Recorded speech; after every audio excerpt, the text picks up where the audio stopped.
Rotarians and guests, welcome to the July 29th meeting of the Rotary Club of York. We are the 22nd largest Rotary Club in the world. Leading us in our song and pledge today are President-elect nominee Glenn Miller, and delivering our invocation is Rotarian Dave Hogue. Glenn. Good afternoon, fellow Rotarians and guests. Please feel free to join me wherever you are. Oh, say, can you see by the dawn's early light what so proudly we hailed at the twilight's last gleaming, whose broad stripes and bright stars through the perilous fight o'er the ramparts we watched were so gallantly streaming, and the rocket's red glare, the bombs bursting in air, gave proof through the night that our flag was still there. Oh, say, does that star-spangled banner yet wave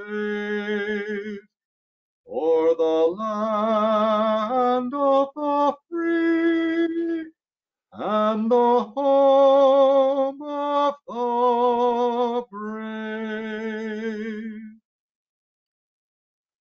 I pledge allegiance to the flag of the United States of America, and to the republic for which it stands, one nation under God, indivisible, with liberty and justice for all. God of our ancestors and creator of all good things, we cry out to you in the grips of a pandemic that is cutting short lives and disrupting the rhythms of the living, of our businesses, of our favorite pastimes, and of this club. Today, we also struggle with extreme political division and chaos in the streets of our cities. We pray that in the midst of these challenges, you may grant us peace, a serenity that flows only from you. Turn your eyes upon us and help us heal as we turn our eyes upon you as our source of all good things. Our nation struggles to reach the ideals of its founding as you inspired it into existence nearly 2.5 centuries ago. Grant us the love and the wisdom to help our fellow countrymen as we are able, for each of us to do a part in moving our nation to the full embrace of its founding principles. Challenge us, God, as Rotarians, to discern whether every action we undertake lives up to the four-way test.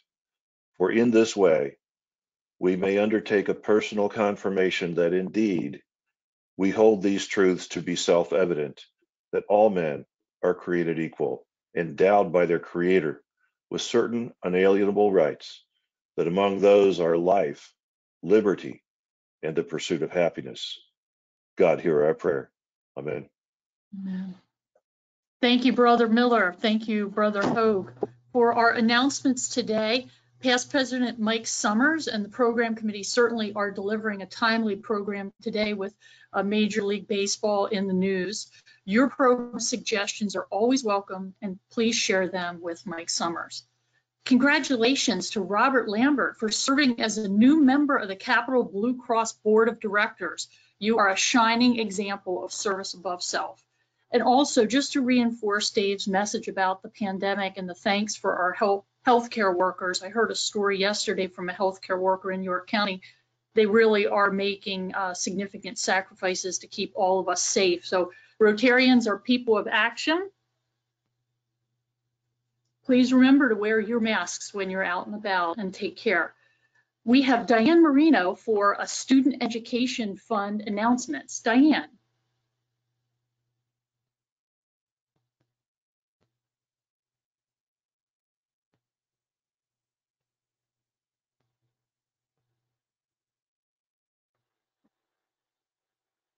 There we go. Hi, everyone.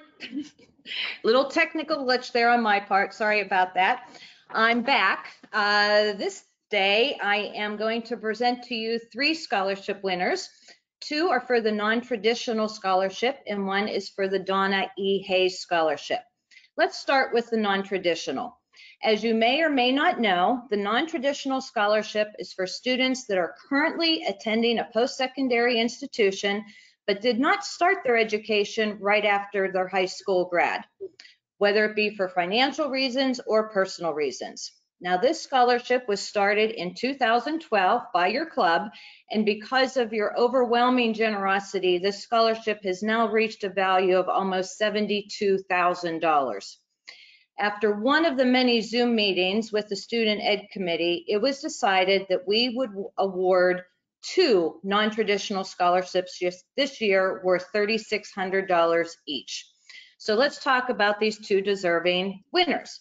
The first is LaTarsha Livingston. LaTarsha works part-time at WellSpan Health while she's working towards her associate's degree in applied science at HAC York campus. And she hopes to work as a pediatric nurse right after graduation.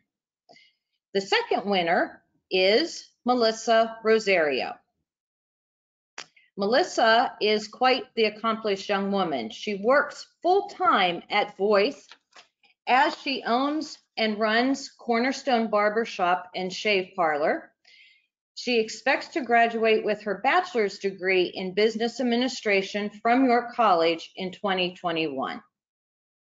Those are our 2 non-traditional scholarship winners this year, and thank you to the Student Ed Committee for helping decide who the winners were going to be. Now I'd like to introduce Rotarian L. Hayes to talk to you about the Donna E. Hayes Scholarship. This is the inaugural year for L's scholarship, and we thought the club should hear from L why he decided to remember the Rotary Club of York in his legacy planning.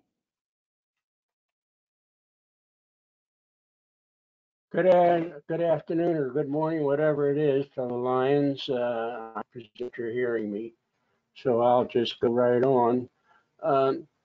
This memorial scholarship is unique in that it is only available to a student who is furthering the study of equine science. That's horses for you city folks.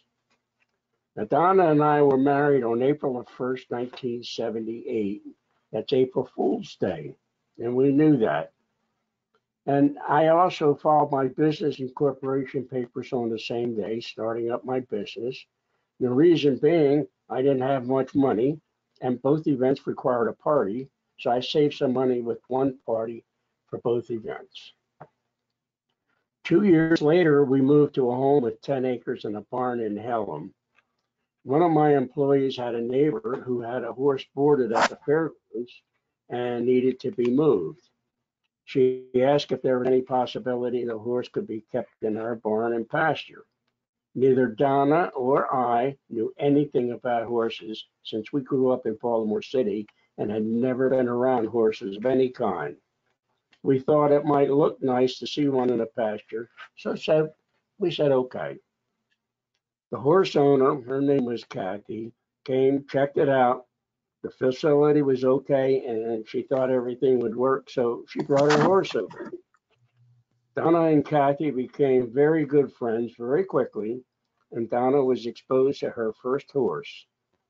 Not too long after that, I came home from work one evening and surprised, there were 3 horses in the pasture.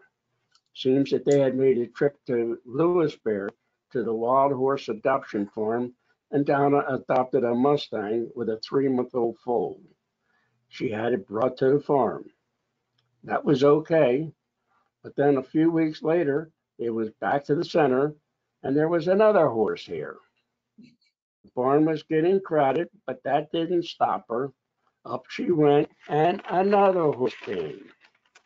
It's by this time, being the businessman that I am, I figured there must be some way to make some money out of this horse thing.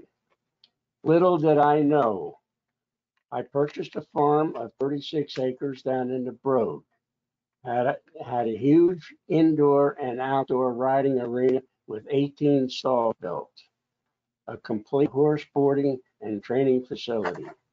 I hired a real-life cowboy from Missouri, moved him in to do the managing and the training. Business was going good. We had good clientele. They had trail rides every day, and Donna had a place to go and play every day. That was too good to be true. Trainer came to me one day with a complaint. He made and kept all the money from the training, and I kept the boarding fees. He said, we have 18 stalls and Donna has 16 horses in them. So how can we make any money? Donna was breeding by that time and had 4 foals. I made the suggestion we sell the foals. And in no uncertain terms, I was told that I would go before any of the foals, as they were her children. Moved on to Plan C. I bought a facility in Dover that had been a training and riding facility for years. It had a cross-country course on it that was used in training the Olympic riding team back in the 60s. It was 135 acres, plenty of room, and had stalls for over 20 horses. Hired a cowboy, sold the facility in Broad, and settled in Dover. Donna settled down and no more horses. We moved here in Wellsville in 2002, and we were down to 9 horses. Donna had a deep, deep passion in horses, as well as it being a hobby. In March 2017, Donna was sick one morning, and I insisted she go to the doctor. They ran some tests and sent us home to await the results. Next day they called, pancreatic cancer, total blockage, and she should report to the hospital in 2 hours for surgery. We did that. After surgery, the doctor says she was stage 4 and there was no hope. She wanted to come home, but the doctor said no. We had some serious discussions at that time, and I suggested a memorial scholarship, this particular one. She liked the idea, so I contacted Bert as to how to do it. She advised it would take a $25,000 donation to start it, and I said, no problem, do it. After it was started, I made a $70,000 donation to fund it in perpetuity. This is the first year award, and I can only say good luck and congratulations, Margaret. Thank you. Al, thank you so very, very much for your generosity and the words about your late wife. The Rotary Club of York's Student Ed Committee hopes to make your wife proud with the winner we have chosen. This winner is Margaret Bryce.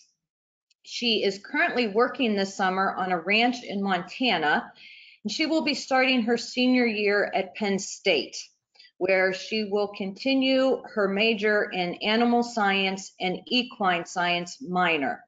And she will again be a live-in working student at the Penn State Quarter Horse Barn when school resumes in August. We received a lovely, lovely thank you letter from Margaret just the other day, thanking us, thanking Al, and hoping to continue the work that Donna had in mind. So thank you again, Al, and thank you, everyone. See you soon. Thank you, Diane. We really appreciate the work, important work that you and your committee do on behalf of our club, and congratulations. Please send our congratulations to Latarsha and Melissa and Margaret, 3 very worthy recipients of our support. We're blessed to play a small role in their education and certainly future success. And Al, what a fitting tribute to your wife and her spirit, Donna. It was beautiful to see that picture of Margaret, and I'm sure she appreciates what you and Donna have done to help her in her future. Also, thank you to Bert for your support in helping to make this happen. We have a local biz spotlight, and that is TGA, the Gladfelter Agency. Founded in 1951 by Art Gladfelter, TGA has a proud history of providing insurance solutions to a wide range of businesses located throughout South Central Pennsylvania and beyond, all from their office in downtown York. TGA is a retail insurance agency that works directly with clients to provide comprehensive insurance programs. Rotarian Sean Gormley became president of TGA last June and has led his team of 41 associates through the pandemic via virtual work environment to meet the needs of their clients, numbering over 6,000 strong. And next, up to bat is our poll. We enlisted the skills of a pinch hitter to knock out our member poll out of the park this week. Rotarian Phil Woods is always intrigued by the fan bases for baseball and football in our area, as it seems to be split between teams from DC, Philly, and Pittsburgh and Baltimore. So, Courtney, would you please step up to the mound and pitch our poll for today? Yes, the question is, of the following, which MLB team would you consider your favorite? Is it A, the Nationals, B, Phillies, C, Pirates, or D, Orioles? We're going to give you 30 seconds to place your vote, and we'll be back with the results.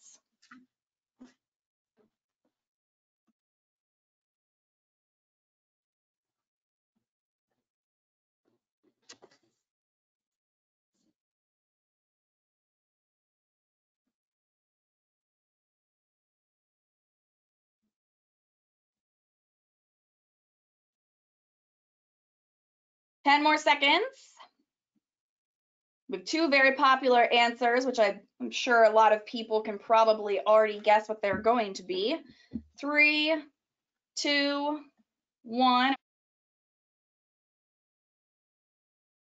Okay, closing the poll. So the announcing winner that had the most vote at 46%, the Orioles, followed up by the Phillies at 34%, then by the Pirates at 14%, and the Nationals at 6%. So thank you everybody for voting. We appreciate it. Thank you, Courtney. So we're clearly in the midst of O's fans. Today, our program is about Major League Baseball, and Eric Menzer, welcome to the virtual podium to introduce our program.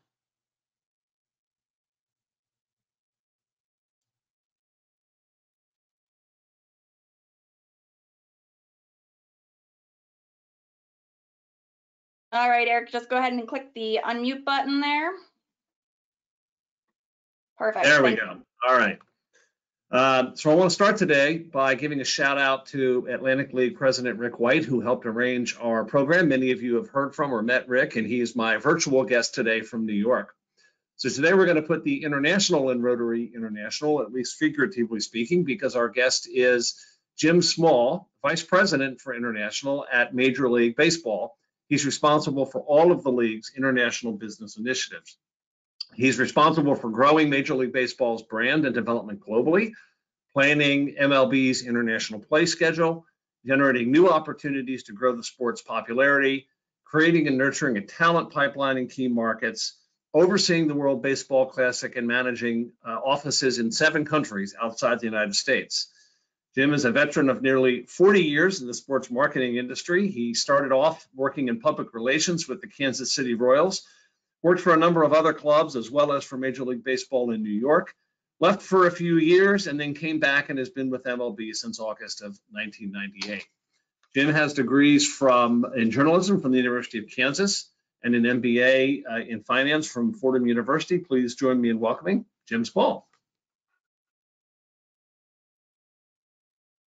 Eric, thank you. Wait, do you see me? Here I am. Eric, There you are, thank you.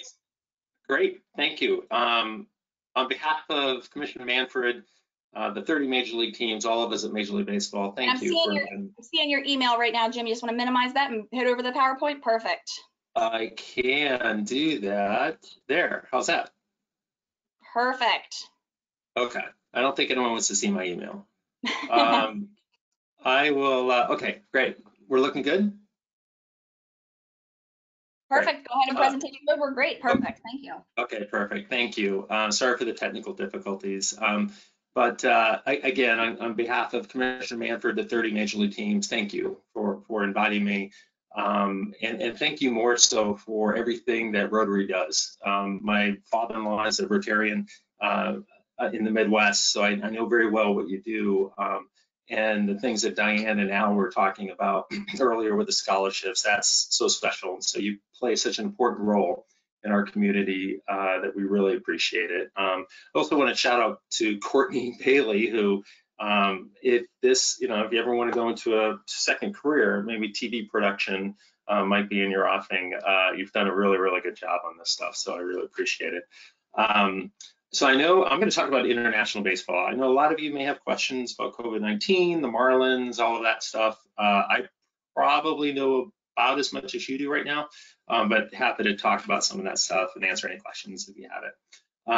As Eric said, I've been at this for a long time. I started my career working with the Kansas City Royals as an intern. Spent the first half of my career in public relations. I'm a very competitive person, so I wanted to have a scorecard attached to my career. So I got my MBA with the idea that I would go and be able to work on the business side. And I got the first chance to do that, going to work at Nike, running our international marketing for a while in the late 90s. But then I had the great opportunity to come back in the late 90s, 1998, to Major League Baseball to help run our international marketing.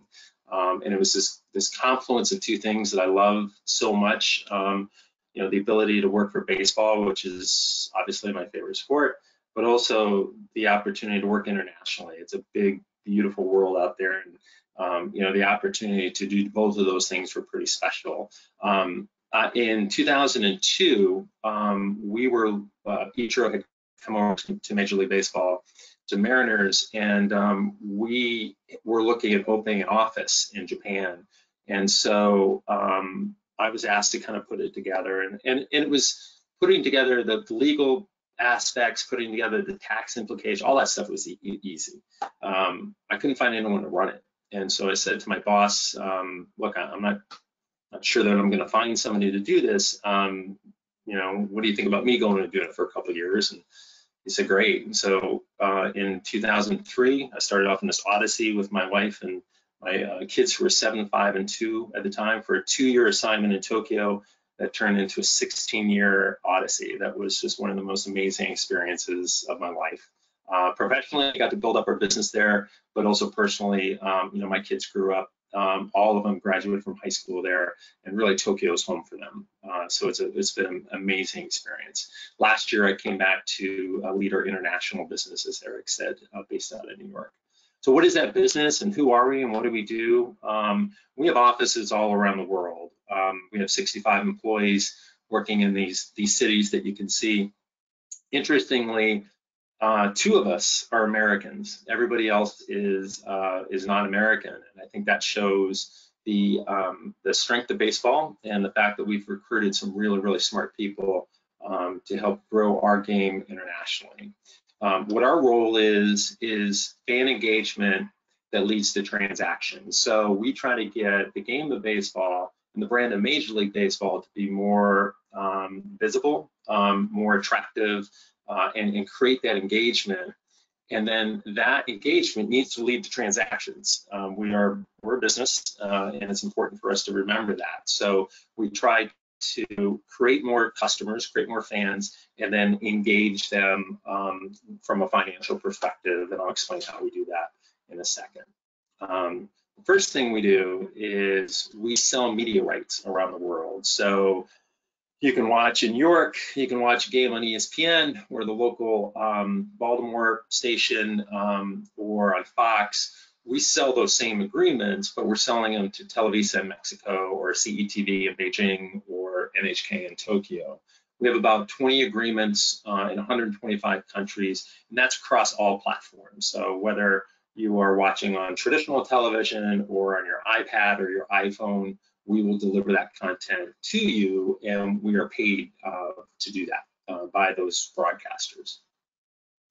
The second thing we do is sponsorships. So sponsorship is the co-branding, obviously, of our rights that we own, which is the Miami, in this case, the Miami Marlins logo with Ichiro, and the Major League Baseball logo, and a second party. So in the case here, Ichiro endorses this brand of energy drink in Tokyo called Junker, and they pay us extra money to put them in a Marlins uniform.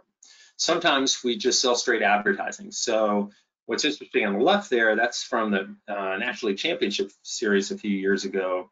On the left, it says Toshin. That is a Japanese school. Basically, they call them cram schools. And so we sell that in Japan to Toshin, but that's actually a virtual sign. And so in the United States, it may be Budweiser. In the Dominican Republic, it may be Presidente beer. So we have about 20 of those deals around the country, around the world, excuse me. We run a ton of events, whether those are opening day games that we've had in Tokyo, whether that's, I don't know if you were able to follow it, but the Red Sox and the Yankees played last year in London. We were going to play there again this year, but we were, because of the coronavirus, we weren't able to do that.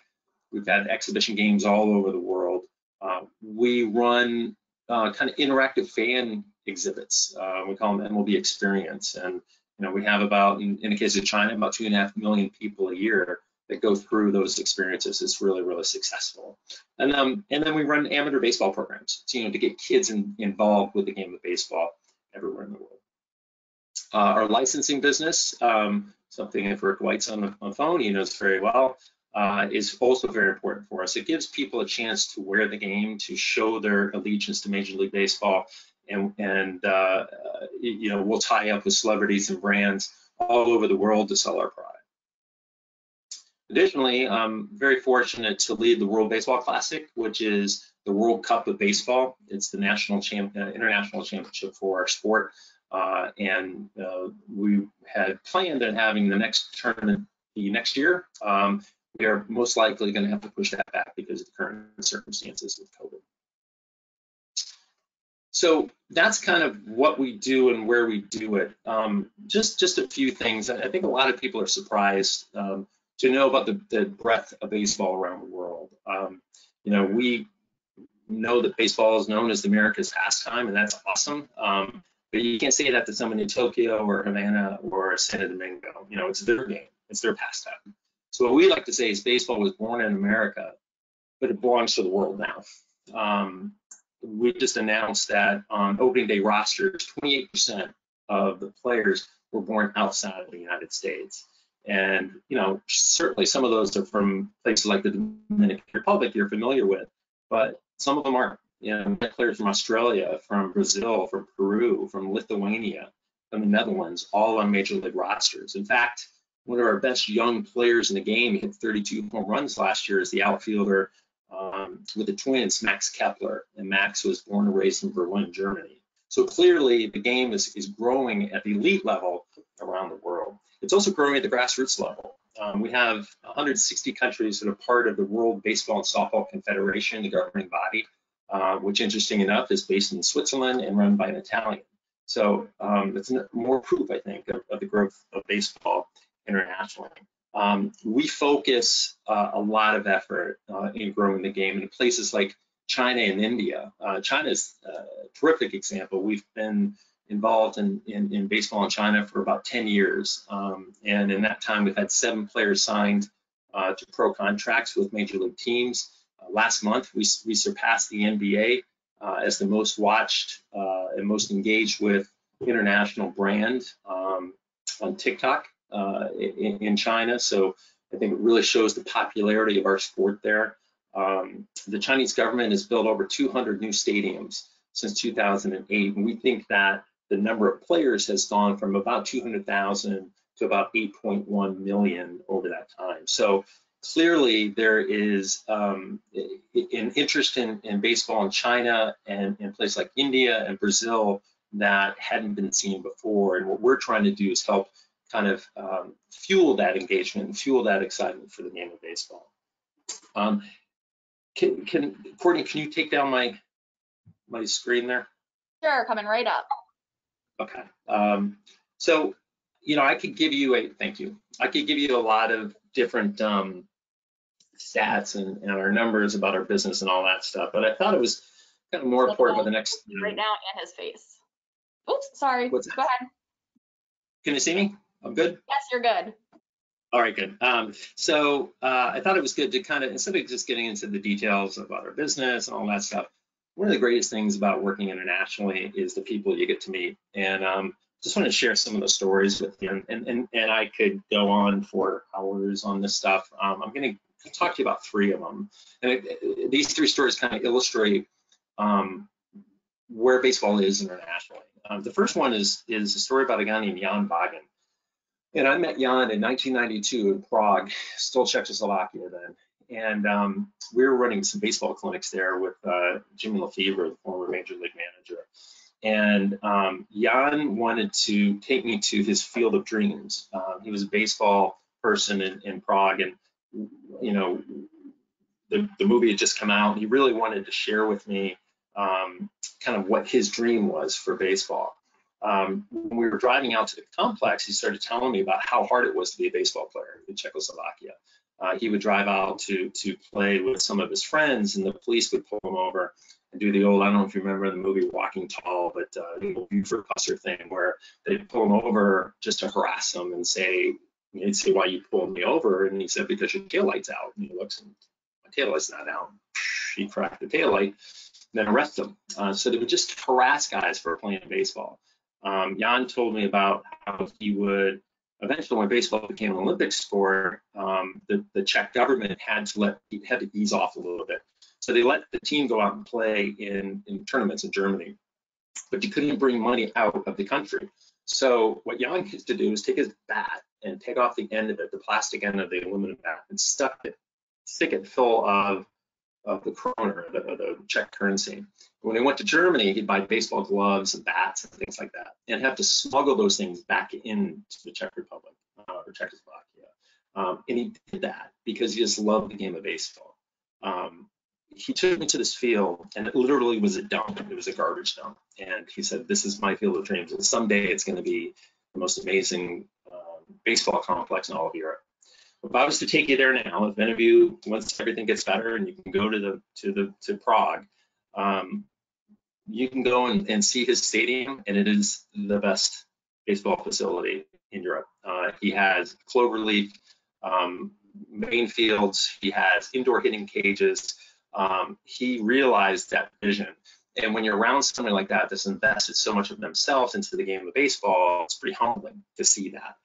But he literally led the life that he wanted to live and built baseball in the Czech Republic.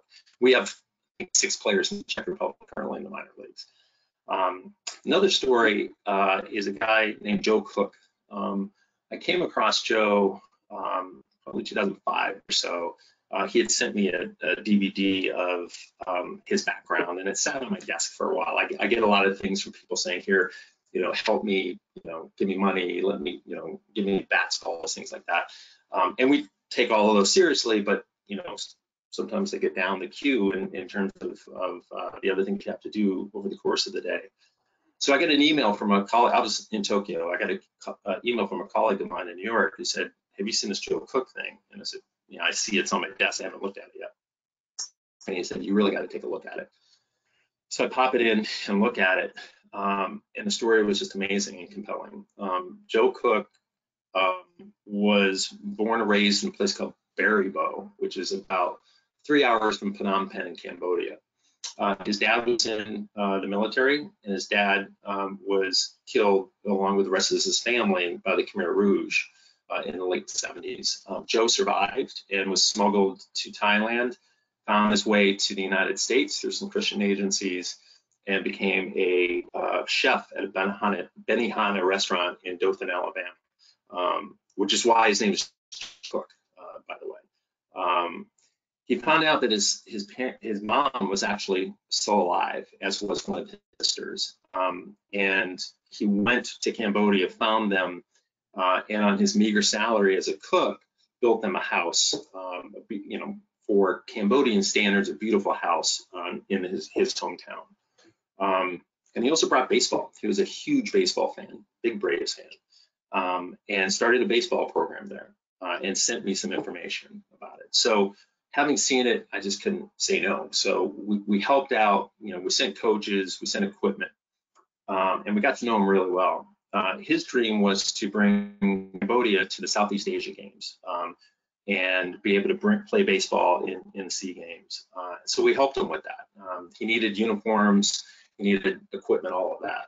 We gave him all the equipment. The uniforms, I called up a friend of mine at Majestic and said, look, I need to get these uniforms for the Cambodian national team. He looked at the colors of the flag and said, these are kind of like the Dodger uniforms. I think I could probably, just take a Dodger uniform and put Cambodia on it. So he did, and they got 2 sets of that, home and roads. And then New Era gave him a Dodger cap, but took off the LA and put a C there. So long story short, I meet them in Bangkok. That's where the Southeast Asian Games were. And these kids, most of them had never been on a bus before. All of them had never seen air conditioning before. And they were in the hotel in Bangkok preparing for the game. And they were just so happy and so ecstatic. So I go to the game. Thailand has a pitcher, who threw for fairly hard. He was throwing, 85, touching 90. And these kids had never seen that before. And so first inning, strikeout, strikeout, strikeout. Second inning, strikeout, strikeout, strikeout. Third inning, strikeout, strikeout, strikeout. Fourth inning, leadoff hitter comes back up again. He swings from his heels at the first pitch and hits a slow roller to the first baseman. But when he makes contact, his arms goes up in the air and the dugout explodes because he had made contact. And he touches first base, he's out by a mile, and comes home, and everyone comes out of the dugout to hug him just because he made contact. So when you see things like that, it is so special, so different, so unique, and it's another wonderful thing. The last story I'm going to tell you about is a guy named Andrew Cho. We run the World Baseball Classic, as I said, and Andrew was a coordinator for the Korean team.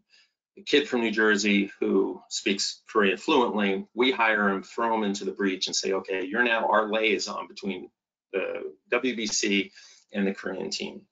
So it's 2 a.m. the morning before the 17 World Baseball Classic in Seoul. And I'm walking by, I'm ready to go to bed. It's late, you don't sleep at these events. And Andrew's in his office, and I walk by, we're at the JW Marriott, and he gets my attention and waves me in. I'm like, oh, Andrew, come on, I just want to go to sleep, man. I go in, and he goes, look at this, and he shows me his computer. And it's the one of the players for the first baseman for the Korean team. And he is drawing something in the dirt with his toe. And I immediately recognize it, and I immediately recognize the significance of it. And I said to Andrew, does he do this anywhere else? And he said, yeah, it's under his hat. That what he was drawing with his toe in the dirt was he's a Buddhist. And so the Buddhist symbol for essentially for a temple, so it would be the Christian equivalent of a cross, is the swastika. And in 10 hours, Korea is opening the World Baseball Classic against Israel. So you can immediately imagine how crazy that would be and what a huge incident would be. But at the same time, look, this is important to him. He's not doing this. He doesn't look at it as the Nazi swastika. He's looking at it as something that makes him feel good. So we had to have a conversation with him. We talked and we explained it, and he said he understood. We had to explain it to the team, and we also had to explain it to our broadcast partners to say, look, if you see it, let's not focus on that, because it's not something that is certainly intended to be offensive at all. So again, I know we're close to 20 minutes. Those are just a few of the stories. Look, I have the best job in the world. I think the second best job was the one I had before I took this job. I count my blessings every day that I get to work not only for a sport that I love, but have the ability to take that sport and to bring it to the rest of the world. So, again, thank you for your time. I'm happy to answer any questions that you have, particularly about international baseball. But thank you. Thank you, Jim. That was excellent. Thanks for those stories about Jan, Joe, and Andrew. Very powerful examples. Question for you. Could you speak to your relationship with groups like the pro baseball leagues in Japan or Korea? Yep, really good question. So we have a professional relationship with them. We share information, really became a lot closer over the past several months because of the COVID stuff. We share our protocols with them. They were ahead of us, so they shared their protocols with us. We have, you know, the players that leave Japan or Korea to come to the United States are covered under an agreement that we make with those leagues to say to cover the terms and conditions of them coming here. You know, early on, I think that a lot of like my first in 2003 when I first met with my counterparts at the NPB and I went into an owners meeting, the perception was that we were stealing players, Ichiro and later Matsui and guys like that. They weren't very happy to see me, but we developed really, really close relationships and have maintained those relationships, both with the commissioner and Commissioner Manfred, but also with myself and the teams and the league office. So I'd say it's very, very positive. Great. Would you be willing to speak to the safety measures that MLB has taken in Asia? And this is before we knew what PPE was. Yep. Fencing, the netting, primarily for the foul balls for the fans. Yeah. So what we in Asia, I'd say that particularly in Japan, there has been more of a premium put on that fencing than in the United States. And it goes both ways, right? So on one hand, the foul pole, I think, just so we're clear what I'm talking about. So there is in all Japanese ballparks, the fencing goes from home plate all the way down to the foul lines. So basically everybody is protected. That has been the case for quite some time. One downside of that, one thing we've heard a lot from the fans there is that it doesn't give them a chance to ask for autographs or have that interaction with people, players when they're coming in and out of the game. So it kind of goes both ways, but clearly I think the Japanese league particularly has had that as part of what they've done on a regular basis. And our league has now kind of adopted that. Our teams are free to, on their own, to extend the netting, and many of them have.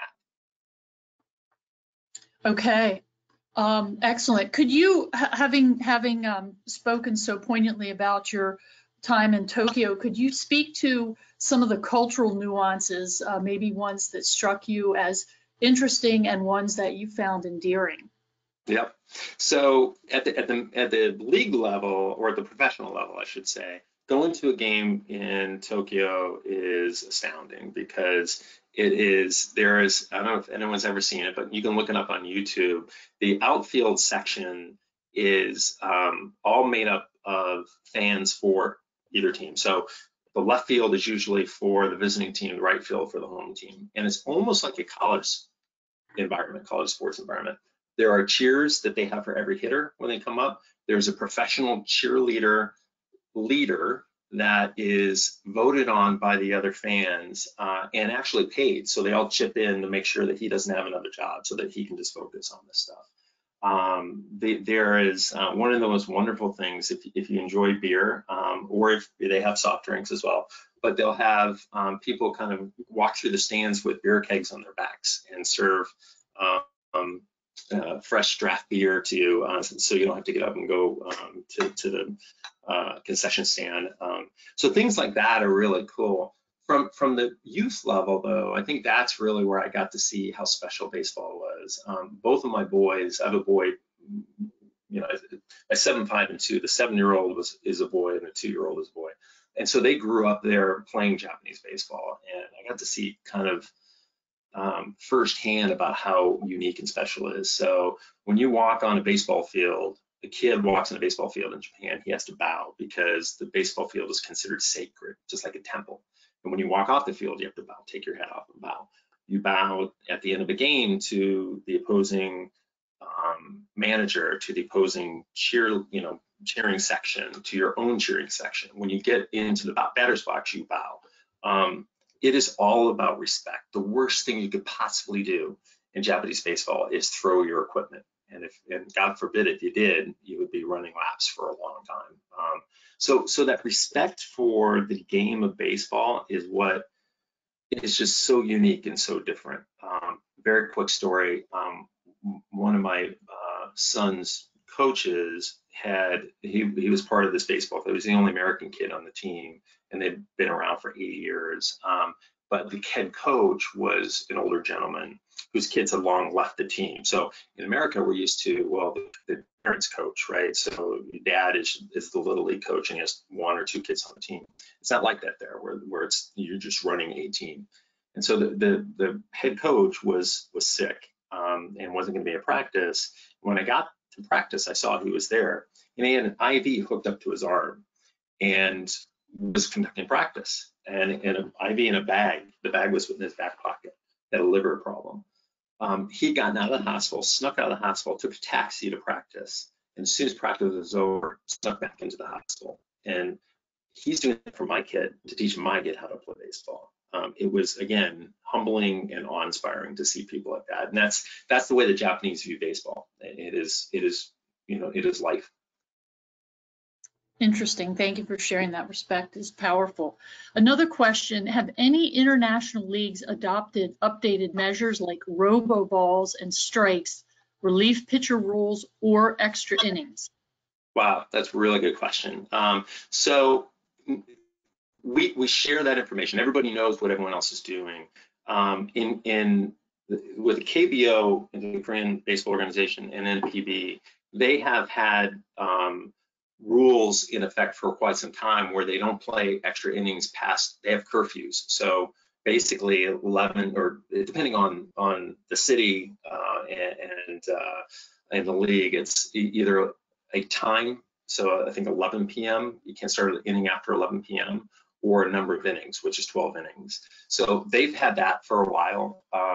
Beyond that, we pretty much are the same in terms of, certainly the number of innings, times between innings, all of that stuff is very, very similar. So the game is different in those markets in the way it's played. It's much more station to station. There's more bunting. There's more moving runners over, less kind of attacking baseball, if you want to call it that way, or less waiting for the home run. Although I would say it's starting to change. You're getting players, particularly in Japan, who are stronger and launch angle and try and hit the ball over the fence a little bit more, certainly more than when I moved there, 17 years ago. Okay, thank you. This is from past president of our club. Our local York Revolution includes members of the community as host families for players, like Brian Tate's family does. Do international teams create community connections similar to that or in other ways? So actually, we do a lot of that in that, and I mentioned those players in China that have signed pro contracts. We run 3 academies in China. And what we do is we take kids who are 12 years old. Most of them have played baseball before, but not all of them. We put them in an environment where they're getting the right strength, conditioning, the right nutrition, and the right baseball instruction, obviously. And they grow up playing baseball. And these are national academies. So we recruit all over the country. We bring them. There's an area in China called Jiangsu province, which is essentially about 60 miles west of Shanghai. And we have 3 cities that each one has an academy. It's Wuxi, Changzhou, and Nanjing are the 3 academies. I'll answer that question in a second, but one amazing thing about those academies is I mentioned the 7 players. We probably had about 70 who have gone through the program right now. Those 7 players are wonderful, but it's the other 63 that I think are really special to me, in that all of them are either playing college baseball in China, college baseball in the United States, or professional baseball in China. And a lot of those that have gone on to play college, we're hiring back to work for us. So what we're doing is providing opportunity through baseball for these kids. And the biggest opportunity is to go to college. In most Asian societies, education is everything, right? So, and baseball has been played in China for a long time, but it wasn't considered an honorable profession. Sports wasn't, because you weren't going to get an education. You know, in America, we're used to that concept of student athlete, and it's not the same concept, or hasn't been in a place like China. So we introduced that concept, and now we're getting these kids going to college and showing to the parents, hey, look, there's an opportunity there, right? There's a pathway. To answer the question, what we would do is every year we take 5 to 10 of the best players that we think have a chance to get signed, and we do homestays in the United States. And the reason we do that is to just prepare them for better competition, right? So, you know, our kids right now, our 16-year-old kids in China are probably the best 16-year-old players, right? They're all, a lot of them throwing the low 90s, and they just don't see a lot of that when they go off campus to play. So getting them in a program in Southern California where kids are throwing, not only throwing, you know, mid 90s, but they're throwing breaking balls and all that. So we prepare them from a baseball perspective. But really what we're doing is preparing them for the potential of signing a contract and playing. These kids aren't going to go and move to San Francisco and play for the Giants right away and have, you know, Chinese language speaking community around them. They're going to go to Sarasota, Florida, right? And there's no interpreters. So they better know how to shop at a ShopRite or Winn-Dixie, or they better be able to do their electric bill, right? So, and these are kids, these are 18, 19, 20-year-old kids when they go over. So getting them to understand American culture and getting them to understand our language, the English language, is essential. So we've done a lot of homestays like that, and they've been really successful. Okay. I have a lot of questions coming in here, Jim, and just time to hit a few of them. But one is, can you envision an international team as part of Major League Baseball in your lifetime? Wow, that's a really good question. And yes, I can. I think, and I would point out, we do have one international team right now, the Toronto Blue Jays. So maybe that doesn't count. But I think, you know, when you look at potential expansion or relocation sites, you know, it's been mentioned many times about baseball returning to Montreal. Mexico City's been mentioned. So those are, from a geographic perspective, much easier. I think the bigger question is, could we have teams from Asia playing? Or could we have an Asian division within Major League Baseball? We've looked at that. We've talked to many people about that. It's difficult mainly because of logistics and, you know, the ability to travel back and forth. You know, it is a challenge. We bring teams to Tokyo once every 4 years to start the season, so it can be done. But, you know, clearly, if you haven't done it before, I've done it over 150 times in my life, flying from Asia to the United States. So those 14-hour trips can be, you know, taxing, especially, and I don't have to get off a plane and hit a 92-mile-an-hour fastball. So, so I think that's really more of the challenge. But I think the growth of international baseball and international play is definitely something that we're looking at, whether that's the World Baseball Classic, whether it's more teams from Major League Baseball playing against Japanese teams. I think you're going to see a lot more of that. Okay, thank you. So final question for you, and speaking of travel, I imagine you figured this one was coming. Would you like to opine on the COVID situation in Major League Baseball, particularly in light of the Miami Marlins season being suspended? Yeah, so I can tell you that we have a lot of people who have been working really, really hard on these protocols. And as the commissioner said, has said, you know, throughout the week, we do have a plan in place. That plan was enacted with the Marlins. Yesterday, we put out something saying that there were 0 other positive cases within Major League Baseball outside of the Marlins. So I think the plan is to be prepared for it, which I think we are. I think we were prepared for it, and move on and be flexible. And that clearly, from the beginning, when these protocols were being designed back in March, and the protocol document is almost 80 pages, there is a lot of thought that went into those protocols. But clearly, I think, you know, it would be kind of foolish to think that there would not be, you know, any cases where players tested positive. So it's the real question is, what do you do when that happens? And I think that the commissioner's done a great job of reacting to what's happened. under the protocols that we had established. Excellent. Well, good luck to you, Jim. Thank you so much for joining us.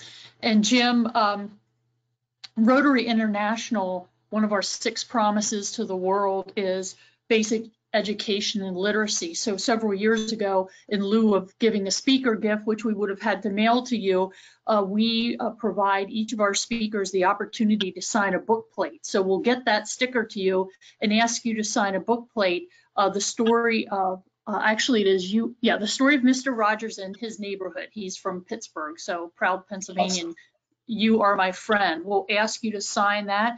And we'll also ask you to keep Rotary International in mind, because there may be some opportunities for us to collaborate with Major League Baseball. Would love to do that. And thank you so much for that. It's a beautiful gift. So we really do appreciate that opportunity. And again, everybody stay safe. Thank you for everything you do. I know that particularly the York Rotary has done a lot of work with baseball, and we really appreciate it, and hope this next time I see you, I hope it's in person. I'd love to come to York. That we'd welcome you any Wednesday for lunch. Hopefully soon we'll be gathering for lunch. But Jim, we really appreciate your time, interesting perspective. Congratulations on your career, and we wish you the best of luck. Also to you and your family, stay healthy, stay safe. Rotarians and guests, we hope you join us next Wednesday. Our program will be provided by fellow Rotarian Kelly Gibson, CEO of the Cultural Alliance of York County. Kelly will share how arts and cultural organizations are handling the impact of COVID-19 and the uncertain future of arts and culture in our community. Stay safe, thank you. And Courtney, up next on the Rotary Sound Stage is our closing song by Janis Joplin.